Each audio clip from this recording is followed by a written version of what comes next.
Imagine une clé. Une clé capable d'ouvrir la porte de ta propre prison.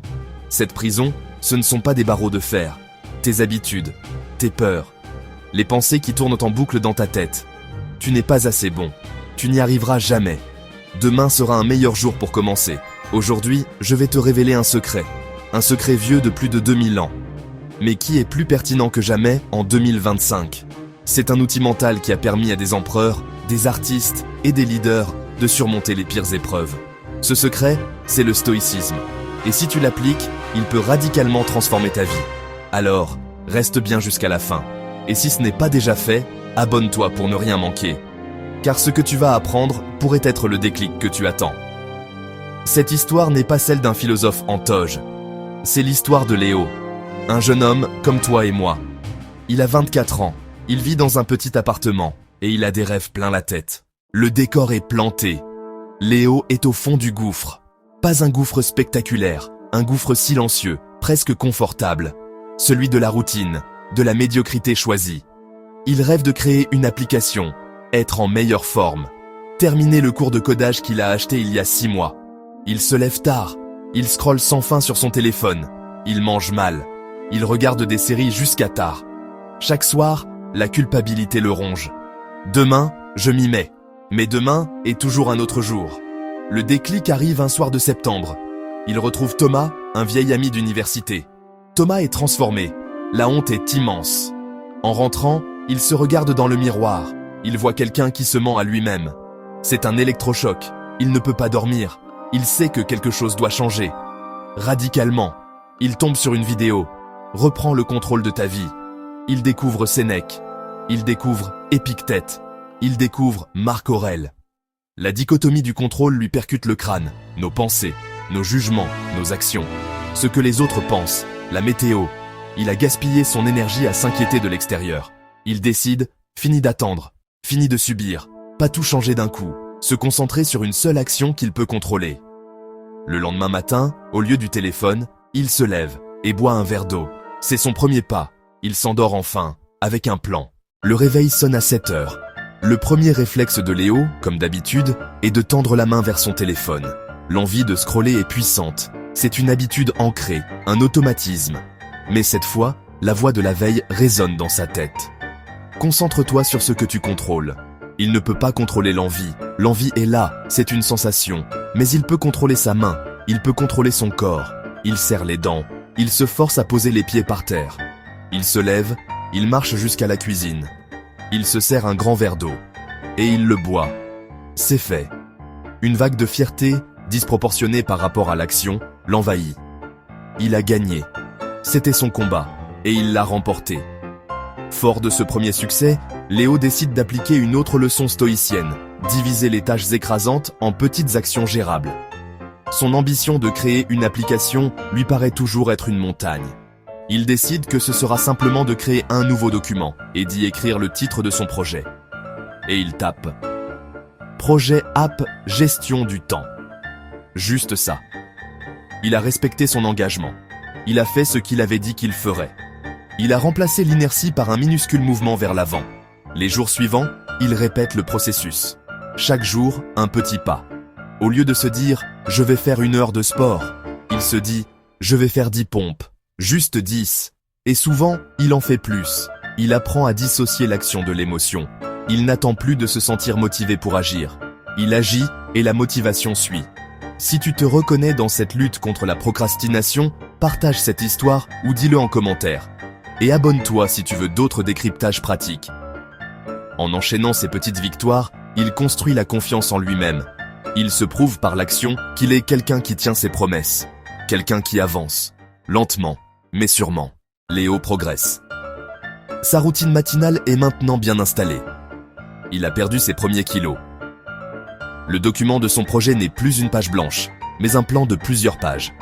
Mais un nouvel obstacle, plus insidieux, se dresse devant lui. Le regard des autres. Pour avancer, il doit en parler. Chercher un associé technique. Demander des avis. Présenter son idée. Il se souvient d'une soirée entre amis. Il a vu des regards sceptiques. Il a entendu une petite blague. Encore une idée qui va changer le monde ? Ça l'a anéanti. Pendant plusieurs jours, il n'a plus touché à son projet. Ils ont raison. Qui suis-je pour prétendre à ça? Il était retombé dans le piège. Épictète disait « Si tu veux progresser, sois prêt à passer pour un idiot ou un imbécile. » Ce qui trouble les hommes, ce ne sont pas les choses, mais les jugements qu'ils portent sur les choses. Il décide alors de faire un exercice stoïcien, la visualisation négative appliquée aux opinions. Il imagine le pire, on se moque de lui, on lui rit au nez. Et alors, est-ce que ça l'empêche de coder? Est-ce que ça l'empêche de se lever le matin? Non, ce ne sont que des sons, des vibrations dans l'air. Il identifie Sarah, une ancienne collègue développeuse brillante. Il passe des heures à répéter sa présentation. Puis il se lance. Il l'appelle. Il lui présente son idée, la gorge nouée. Mais Sarah écoute attentivement. Elle pose des questions pertinentes. Elle trouve aussi l'idée prometteuse. À la fin de l'appel, Léo est épuisé, mais libéré. Il a survécu. Le mur invisible s'est fissuré. Il comprend que la plupart des gens sont trop occupés par leur propre vie pour le juger, et que même si c'était le cas, cela ne devrait avoir aucun impact sur sa mission. Il retourne travailler, concentré. Il a repris la dichotomie du contrôle. Il n'accorde plus de pouvoir aux opinions extérieures. Les mois passent. Léo et Sarah sont maintenant associés. Ils ont travaillé d'arrache-pied. Ils ont développé une première version de l'application. Vient alors le jour du lancement. Ils mettent l'application en ligne. Ils s'attendent à un afflux de téléchargements, à des retours enthousiastes. Mais la réalité est glaciale. Au bout d'une semaine, à peine une centaine de téléchargements. Les retours sont mitigés, voire négatifs. Un bug majeur est découvert. C'est un échec cuisant, public, indéniable. Le découragement frappe Léo avec la force d'un camion. Tous ses efforts, toutes ses nuits blanches, tous ses sacrifices. Pour ça, il a envie de tout abandonner, de supprimer l'application, de supprimer les preuves de son échec et de retourner se cacher sous sa couette. Dans ce moment de désespoir, il se force à relire ses notes sur Marc Aurèle. L'obstacle est le chemin. Et si cet échec n'était pas la fin de la route? Et si c'était la route elle-même? Les stoïciens enseignent que les événements ne sont ni bons ni mauvais en soi. C'est le jugement que nous portons sur eux qui leur donne une couleur. Qu'est-ce que cet échec nous apprend? Le bug majeur, c'est une information. Les retours négatifs, c'est de l'or.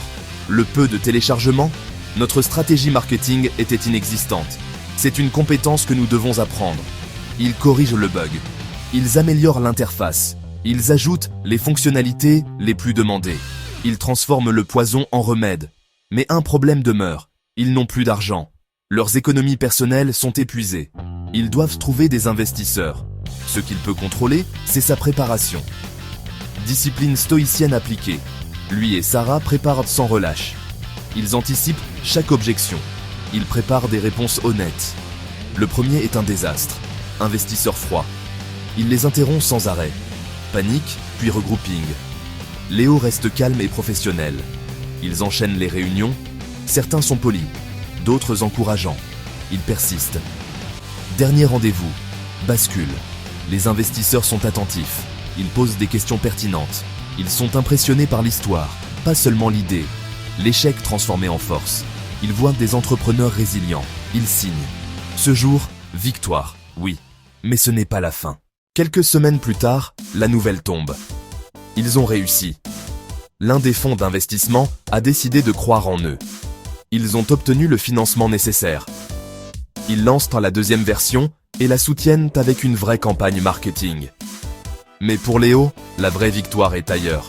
Ce n'est pas l'argent, ni la validation extérieure. C'est la certitude qu'il est devenu la personne capable d'accomplir cela. Il regarde en arrière, 1 an plus tôt.